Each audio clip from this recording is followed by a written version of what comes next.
خاطر خواتاتي اهلا وسهلا مرحبا بكم يا جماعة الخير صباح الخير عليكم نزول في الأمن والسلام عليكم. J'espère que vous allez bien, moi pas vraiment, je vous le dis sincèrement et je suis très inquiet encore une fois parce que les autorités algériennes, le régime algérien vient d'adopter de nouvelles lois extrêmement liberticides. Des nouvelles lois extrêmement liberticides qui pourront justifier l'emprisonnement, le placement en détention et la répression arbitraire de beaucoup d'opposants, notamment de beaucoup de journalistes. La liberté d'expression qui a pratiquement énormément reculé, qui n'existe pratiquement plus aujourd'hui en Algérie, elle risque d'être encore enterrée par ces nouvelles lois qui viennent d'être adoptées dans le cadre de la révision du code pénal algérien, dans la dernière édition du journal officiel, le journal officiel numéro 30, qui date du 30 avril 2024. Vous pouvez le lire, c'est absolument important. Allez-y lire ce qui a été fait, ce qui a été publié, ce qui a été diffusé dans ce journal officiel, sans aucun débat, sans aucune contradiction, sans la moindre consultation. Le gouvernement algérien vient de publier ou de modifier l'ordonnance numéro 66 numéro 66 165 du 8 juin 1966 portant le code pénal. C'est le code pénal algérien qui a été modifié par des nouvelles dispositions qui ont été rajoutées et signées et validées par le président de la République Abdelmadjid Tebboune le 28 avril 2024. Et dans ces modifications, il y a des nouvelles lois extrêmement dangereuses, parmi lesquelles les articles 63 bis et les articles 63 bis 1. Que disent les deux articles? Donc il y a le code pénal algérien qui date de 1966, je résume, qui a été déjà modifié en 2022 et en partie en 2023, et dans la révision et les modifications bien commencé depuis 2021, avec l'introduction de plusieurs articles, qui met le fameux article 87 bis, qui est la définition du terrorisme, كارثة بمعنى الكلمة، هذه حكينا عليها déjà à chaque fois يا جماعة الخير. On en parle depuis 2021. De cette utilisation d'une définition très politique du terrorisme et de l'utilisation du terrorisme depuis 2020, depuis juin 2021, où le gouvernement, le régime algérien a décidé de durcir la lutte contre les libertés publiques et individuelles en utilisant, ou là en invoquant la nécessité de lutter contre le terrorisme, le fameux article 87 bis, rappelez-vous, qui pratiquement dans ses définitions assimile toute forme d'opposition ou toute forme de contestation politique pacifique du pouvoir algérien comme étant une potentielle forme de terrorisme. Et ça, c'est à Hkaya Kbir, à la vie 2021. L'article 87 bis, c'est pratiquement... C'est en 2021, c'est en juin, si je me trompe pas. C'était en juin 2021. On en a déjà parlé avec les articles d'Algérie Part. Le Marra Hadi ya Jma'at al-Khair. Voilà, c'était le juin, c'était c'est l'ordonnance numéro 2108. Le 9 juin 2021. Le Marra Hadi, 3 années plus tard, le régime algérien décide d'aggraver la situation très précaire des droits civiques de la population algérienne en faisant 2 articles extrêmement inquiétants. شوفوا واش يقولوا هذو les articles, تبعوني مليح. L'article 63 bis يقول لك est coupable de trahison et puni de la réclusion à perpétuité tout Algérien qui divulgue des informations ou des documents confidentiels relatifs à la sécurité nationale, à la défense nationale et à l'économie nationale à travers les réseaux sociaux au profit d'un pays étranger ou de l'un de ses agents. L'article 63 bis est coupable de trahison et puni de la réclusion à perpétuité tout Algérien qui divulgue des informations ou des documents confidentiels relatifs à la sécurité nationale ou à la défense nationale ou à l'économie nationale à travers les réseaux sociaux au profit d'un pays étranger ou de l'un de ses agents. Donc, on considère que c'est de la trahison de publier des informations. Et pas uniquement des documents confidentiels, des informations ou des documents confidentiels. Et on met sur le même pied d'égalité une information avec le fait de publier ou de divulguer des documents confidentiels. La sécurité nationale et la défense nationale, elles ne sont pas définies. Qu'est-ce que ça veut dire la sécurité nationale? Ou l'économie nationale? C'est-à-dire que demain, je suis par exemple un lanceur d'alerte. Il envoie à Algérie Part un document qui parle d'un marché économique ou d'une passation d'un marché douteuse, ou là que lui, d'un document qui témoignerait d'une passation douteuse ou illégale de violation de certaines dispositions du Code des marchés publics pour la réalisation d'un marché par une entreprise étatique ou là une institution publique. Ça, c'est de l'économie nationale. Si ce lanceur d'alerte le publie sur les réseaux sociaux ou le donne à Algérie Part, qui est installé à l'étranger, capable, la justice algérienne va arrêter si ce lanceur d'alerte est arrêté ou si le journaliste d'Algérie Part est arrêté, il risque d'être considéré comme un traître parce qu'on considère qu'Algérie Part est établi à l'étranger. Donc potentiellement, les juges algériens peuvent dire il roule pour l'étranger ou là pour l'un des agents d'un pays étranger, parce que nous sommes malheureusement exilés, établis en France. C'est-à-dire que tout youtubeur ou la journaliste ou l'opposant algérien établi à l'étranger est peut être potentiellement considéré comme un individu qui roule pour un pays étranger parce qu'il est établi dans un pays étranger. Parce on se demande pas pourquoi il est établi dans un pays étranger. Moi, Algérie Part, je l'ai créé à Alger, donc j'ai commencé à Alger. Mais on m'a forcé de s'exiler. Maintenant, je suis établi dans un pays étranger. Si je révèle des documents ou des informations sur des marchés économiques, sur des opérations financières économiques, sur des transactions économiques et financières qui impliquent des entreprises publiques ou privées algériennes, eh ben, je suis passible d'être jugé au nom de l'article 63 bis. Et les lanceurs d'alerte et la source qui me donne ces informations est potentiellement passible de poursuites judiciaires au nom de l'article 63 bis. Et on peut être considéré, on peut être traité, ou on peut être condamné pour trahison. C'est extrêmement grave de mettre, regardez, comment les juridictions algériennes sont tout simplement irrationnelles, absurdes et complètement liberticides. D'abord, entre information et documents confidentiels. On ne peut pas mettre dans le même article de loi, sur le même pied d'égalité, information et documents confidentiels. Un document confidentiel, il y a une signature, il y a un cachet, il y a un caractère officiel.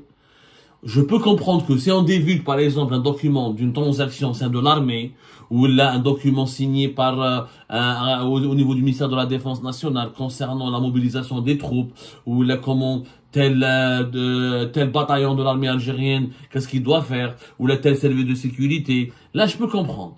Mais ça, une information vaut, ou là, un document confidentiel, qu'est-ce que ça veut dire? Donc, demain, j'ai une information sur un général algérien. Tu vas m'accuser de trahison? D'abord, quelle est la définition juridique? Parce qu'en Algérie, on utilise des termes. À compte au juin 2021, on a utilisé une définition extrêmement dangereuse du terrorisme, où on a considéré le terrorisme comme toute forme de contestation du pouvoir algérien. L'ordonnance numéro 2108, qui a été critiquée sur le plan international par énormément d'organisations, par même des rapporteurs spéciaux de l'ONU. Il dit qu'il est considéré comme acte terroriste ou sabotage tout acte visant à la sûreté de l'État, l'unité nationale et la stabilité et le fonctionnement normal des institutions de l'État par tout moyen ayant pour objectif de œuvrer ou d'inciter par quelque moyen que ce soit à accéder au pouvoir ou à changer le système de gouvernance par des moyens non constitutionnels. C'est-à-dire que celui qui veut changer le mode de gouvernance de son pays, il est considéré comme un terroriste. Ça n'a pas de sens. Un opposant, donc là, je suis un opposant. Je veux changer le mode de gouvernance dans mon pays. Eh ben, je serai considéré comme terroriste. Et depuis 2021, le régime algérien a établi plusieurs lois extrêmement graves. Il utilise donc des notions importantes comme le terrorisme, comme la sécurité nationale dans ce cas de figure, comme la défense nationale, sans les définir, mais en leur donnant une définition politique. Être terroriste, c'est celui qui veut changer le système de gouvernance de son pays. Ça, c'est extrêmement grave, par des moyens non constitutionnels. Ça veut dire que c'était pas un journal agréé, c'était pas un parti agréé, mais être citoyen lambda, même si je ne suis pas journaliste, même si je ne suis pas un parti politique, c'est de mon droit de vouloir changer ou d'exiger le changement du système de gouvernance de mon pays. C'est le système de gouvernance de mon pays me paraît mauvais. On ne définit pas ce que c'est que la défense nationale, qu'est-ce que c'est que la sécurité nationale. Il n'y a pas une définition claire. Mais si tu divulgues des informations, des documents, tu es un traître. surtout si tu au fait d'un pays étranger ou de l'un de ses agents. Bon, espionner dans tous les pays du monde, l'espionnage au profit d'un pays étranger est puni, mais il est encadré, il est bien défini. Parler de l'économie nationale en même temps que la défense et la sécurité nationale, c'est quelque chose qui n'est pas rationnel. Ouais, la sécurité nationale c'est une chose, la défense nationale, l'économie nationale c'est une chose. Donc, nous fabriquons par exemple un produit industriel, technologique extrêmement important et je vais l'espionner pour le donner à un pays concurrent, comme le Maroc par exemple, oui, ça c'est l'espionnage. On parle d'espionnage industriel économique. Mais là, c'est pas défini comme ça. C'est défini comme divulgation d'informations. Donc, redoit sur l'économie nationale. اسمح لي من حقي انا en tant que journaliste ou là en tant que lanceur d'alerte ou là en tant que citoyen algérien lambda de dénoncer une affaire de corruption. On ne peut pas dénoncer une affaire de corruption. Pour un média algérien qui est basé à l'étranger, ça va être extrêmement compliqué d'utiliser des sources, de protéger ses sources et ses lanceurs d'alerte qui vont lui communiquer des informations sur ce qui se passe sur les trucages ou les manœuvres de corruption au sein des entreprises économiques du pays. Ça peut être considéré comme une trahison. Et là, on est, pour les lois, elles sont liberticides. On veut empêcher quiconque de divulguer des informations. Le deuxième article, l'article 63 bis 1, il est puni de la réclusion à temps de 20 ans à 30 ans quiconque divulgue des informations ou des documents confidentiels relatifs à la sécurité nationale et à la défense nationale ou à l'économie nationale à travers les réseaux sociaux en vue de nuire aux intérêts de l'État algérien ou à la stabilité de ses institutions. Là, c'est encore plus grave. Alors, le premier article, on peut comprendre si tu divulgues des informations pour un pays étranger. Et encore, ce n'est pas défini. Comment un pays étranger pourrait s'intéresser à des informations sur l'économie nationale? Dans le cas de l'espionnage industriel, oui. Mais il n'y a pas d'industrie de pointe en Algérie. L'Algérie, c'est pas le Japon, c'est pas la Corée du Sud, c'est ni la Turquie, ni Israël, on fabrique pas des trucs, on fabrique pas des machines extrêmement développées, on n'a pas le neige. À l'article 8, c'est plus de l'espionnage.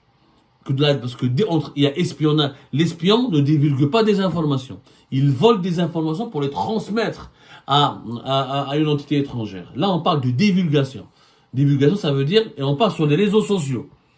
Donc, un MFM, celui qui va espionner, il va pas divulguer sur les réseaux sociaux. Je crois il va espionner pour les États-Unis d'Amérique, il va espionner en Algérie, la CIA lui demande de publier sur les réseaux sociaux. Ça n'a pas de sens. Ce n'est plus de l'espionnage. C'est de la dénonciation. Or, je ne vois pas le but d'un pays étranger qui va demander à un Algérien de dénoncer son propre pays sur les réseaux sociaux. Donc le pays étranger, en quoi il est gagnant? Il n'aura pas la primauté de l'information. Il pourra rien faire des informations que tu vas lui transmettre, puisque tu vas les dire sur les réseaux sociaux, où tout le monde pourra les lire.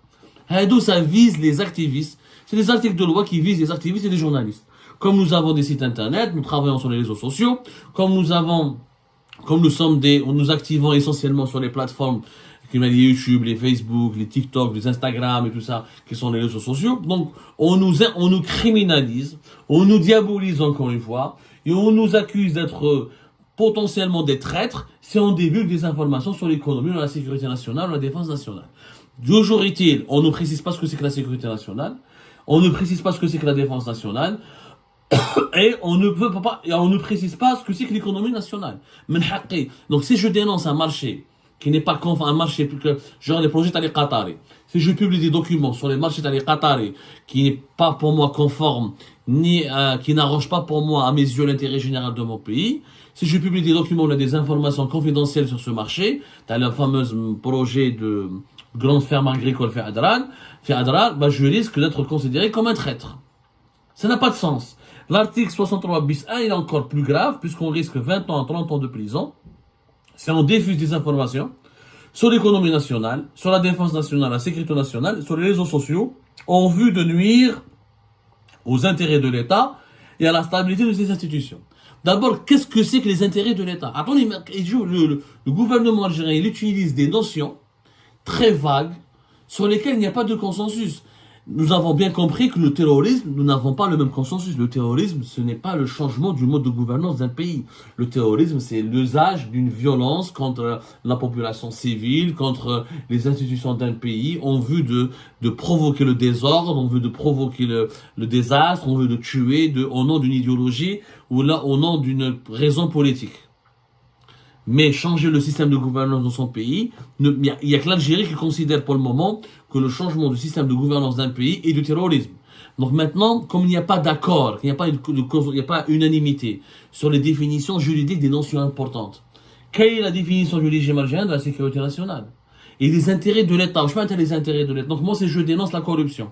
Ah, tu déranges les intérêts de l'État. Donc si demain je dis que Tebboune, Abdelmajid Tebboune, ou l'un de ses enfants, ou l'un de ses ministres, ou l'un de ses dirigeants est impliqué dans une affaire de corruption qui est liée à un marché économique, on va dire que là, toi, tu es en train de nuire aux intérêts de l'État.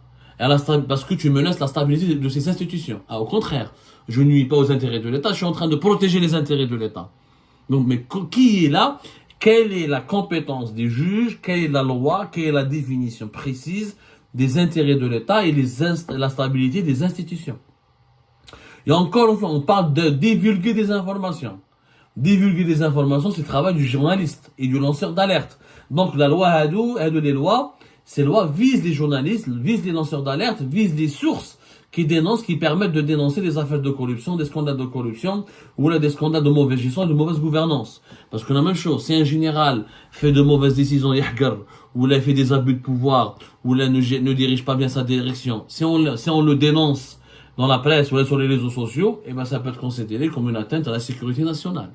Or, je suis désolé, la sécurité nationale, quand on dénonce un fonctionnaire de l'armée, ou un général, ou un patron de la police, ou un patron de la gendarmerie, ce n'est pas l'atteinte à la sécurité nationale. La sécurité nationale, c'est quand on prend des informations sensibles et on les divulgue, ce qui pourrait permettre à des réseaux terroristes ou des criminels d'utiliser ces informations pour perpétrer des actes de violence. Oui, ça pourrait être une atteinte à la sécurité nationale. Mais c'est pas comme ça qu'elle est définie, la sécurité nationale.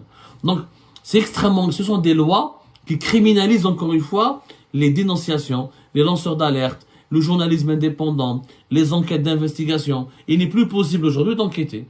Tu peux pas enquêter. Oui, tu vas divulguer des informations, c'est sécurité nationale, défense nationale, économie nationale. Ou tu es un traître, ou tu risques ton temps de prison parce que tu menaces la stabilité de l'État et tu menaces les intérêts de l'État algérien. Ça ne peut pas fonctionner comme ça, on est bien d'accord. C'est une dictature. On est en train d'écraser les libertés publiques au nom de la lutte contre le terrorisme. Et aujourd'hui, au nom de la lutte, en 2021, c'était au nom de la lutte contre le terrorisme. Et aujourd'hui, au nom de la lutte pour la préservation de la sécurité nationale, de la défense nationale et de l'économie nationale. C'est extrêmement grave de mélanger toutes les notions, de ne pas définir, sans les définir, de mettre sur le même pied d'égalité documents confidentiels et divulgation d'informations.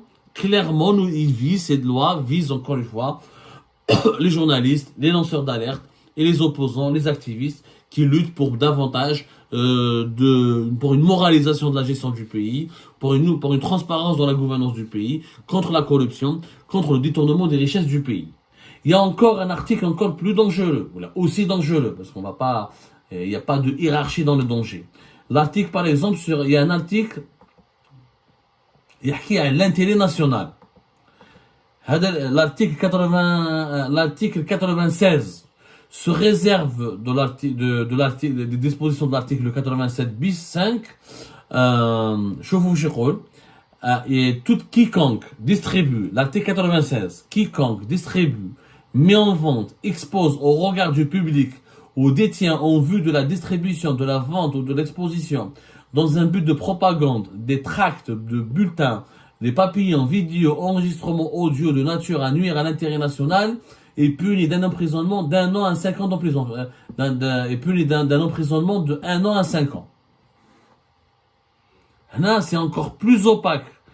Quiconque distribue, met en vente, expose au regard ou l'exposition dans un but de propagande des tracts, bulletins, papillons, vidéos, enregistrements de nature à nuire à l'intérêt national est puni d'un emprisonnement de 1 an à 5 ans. Qu'est-ce que c'est que l'intérêt national?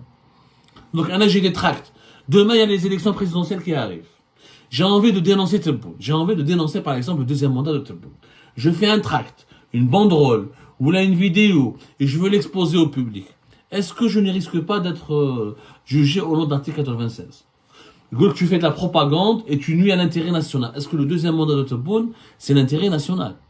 Est-ce que est-ce que Tebboune fait partie, est-ce que la critique de Tebboune est une violation de l'intérêt national? Si c'est des mots vagues, donc on met des lois. Donc en gros, j'ai un juge complètement tarbak marrasso, fermé, fanatique. Il dit que non, pour moi, on a trouvé chez toi des banderoles, des écrits politiques qui critiquent le régime, qui critiquent les dirigeants. Ah, pour moi, c'est contre l'intérêt national. Trop le haut, monsieur le juge. De quel droit vous me condamnez comme ça? L'article 96. C'est quoi l'intérêt national? Ah, le juge estime que c'est de l'intérêt national. Donc, on donne aux juges algériens des notions totalement vagues et on leur fait des lois taillées sur mesure pour écraser encore une fois les libertés publiques et individuelles, pour permettre davantage pour emprisonner avec une facilité déconcertante toute personne qui s'oppose, qui dénonce, qui condamne, qui dérange. Ce qui est pour eux l'intérêt national, en réalité, c'est l'intérêt du régime, l'intérêt du clan, l'intérêt des dirigeants. Parce qu'il n'y a pas de définition juridique de l'intérêt national. Il n'y a pas de définition juridique de la défense nationale, de l'économie nationale, de la sécurité nationale. Comme il y a une définition juridique du terrorisme qui a été politisée, où il n'y a pas de définition juridique, où il y a des définitions politiques à des notions juridiques dangereuses qui sont invoquées, utilisées, instrumentalisées pour réprimer les libertés publiques et individuelles, pour empêcher la liberté d'expression, pour écraser le journalisme et pour essayer de dissuader les lanceurs d'alerte et les sources qui sont introduites au sein des autorités, au sein des institutions de l'État les plus sensibles, de communiquer des informations ou de divulguer des informations qui permettront à des opposants, à des activistes ou à des journalistes de dénoncer la corruption, la mauvaise gouvernance, les abus de pouvoir, les abus de fonction, les détournements de l'argent public, etc., etc., etc. Ce sont donc des nouvelles lois liberticides qui vont non seulement réduire significativement la marge des libertés publiques et individuelles, mais qui vont enterrer dans une autre tombe, une fois de plus, la malheureuse liberté d'expression en Algérie.